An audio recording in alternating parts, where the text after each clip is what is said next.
গত রাতে বাকিদের সকাল ৯টার মধ্যে রেডি থাকার কথা বলে নিজেই ঘুম থেকে উঠলাম সকাল 10টায়। ঘুম ভাঙার পর হালকা জ্বর লাগছিল, তাই নাপা এক্সট্রা খেয়ে তাড়াহুড়া করে দ্রুত রওনা দিলাম। প্রথমে গেলাম টিকটক সেলিব্রিটি বন্ধু ইউসুফের কাছে। আমাকে দেখেই সে সামনে এগিয়ে এলো। ডন ডন ডন ডন ডন। এবার দেখা পেলাম স্মার্ট, জিনিয়াস, হ্যান্ডসাম ছোট ভাই ইমনের। একসাথে বেরিয়ে পড়লাম। যাত্রার শুরুতেই চোখে পড়ল রাজশাহী শহরের রাস্তার অপরূপ সৌন্দর্য। আজ শহরকে যতই সুন্দর লাগুক না কেন, আমাদের মতো সিঙ্গেলদের এই শহরে থাকার যোগ্যতা নেই। কারণ আজকে 14ই ফেব্রুয়ারি, তাই আমরা যাচ্ছি এই শহর থেকে অনেক দূরে। আজকে আমাদের গন্তব্য মরমরিয়া বাজার। রাজশাহী শহর থেকে প্রায় 25 কিলোমিটার দূরে গ্রামীণ এলাকার মধ্যে অবস্থিত এই বাজার। আপনারা কেউ যেতে চাইলে গুগল ম্যাপে মরমরিয়া বাজার লিখে সার্চ দিলে লোকেশন পেয়ে যাবেন। আমাদের উদ্দেশ্য বিখ্যাত হাঁসের মাংসের কালাভুনা খাওয়া। সুইসাইড করতে চাওয়া হাঁসটিকে কালাভুনা হওয়া থেকে রক্ষা করলাম। আজকের অভিশপ্ত শহরকে ফেলে রেখে গ্রামীণ এলাকার সৌন্দর্য উপভোগ করতে করতে অবশেষে আমরা এসে পৌঁছালাম মরমরিয়াতে।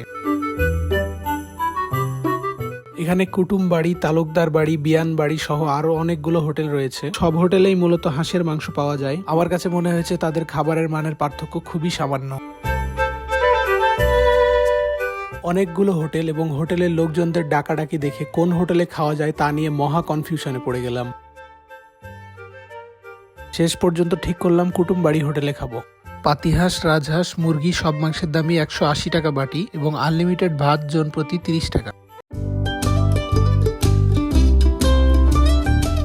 তিনজনেই ঘুম থেকে উঠতে দেরি করার জন্য সকালে কিছু না খেয়ে তাড়াহুড়া করে বের হয়েছি। তাই মাংস আসার আগেই ইমন ভাত খাওয়া শুরু করে দিয়েছে। আমরা অর্ডার করেছিলাম 3 বাটি পাতিহাঁসের মাংস এবং 1 বাটি রাজহাঁসের মাংস। মাংসের পরিমাণ ছিল ছোট বড় মিলিয়ে প্রায় 6 পিস মতো। খাবারের স্বাদ সত্যি অসাধারণ ছিল। তিনজনই খুব তৃপ্তির সাথে খেয়েছি।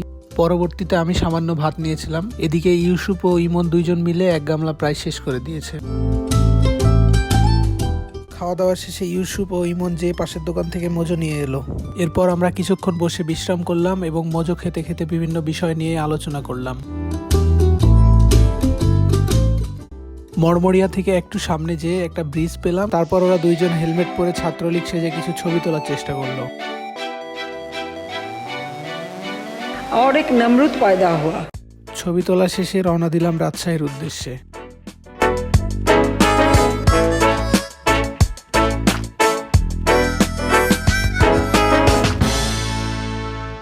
রাজশাহী এসে কিছুক্ষণ পদ্মার পাড়ে বসার জন্য গেলাম।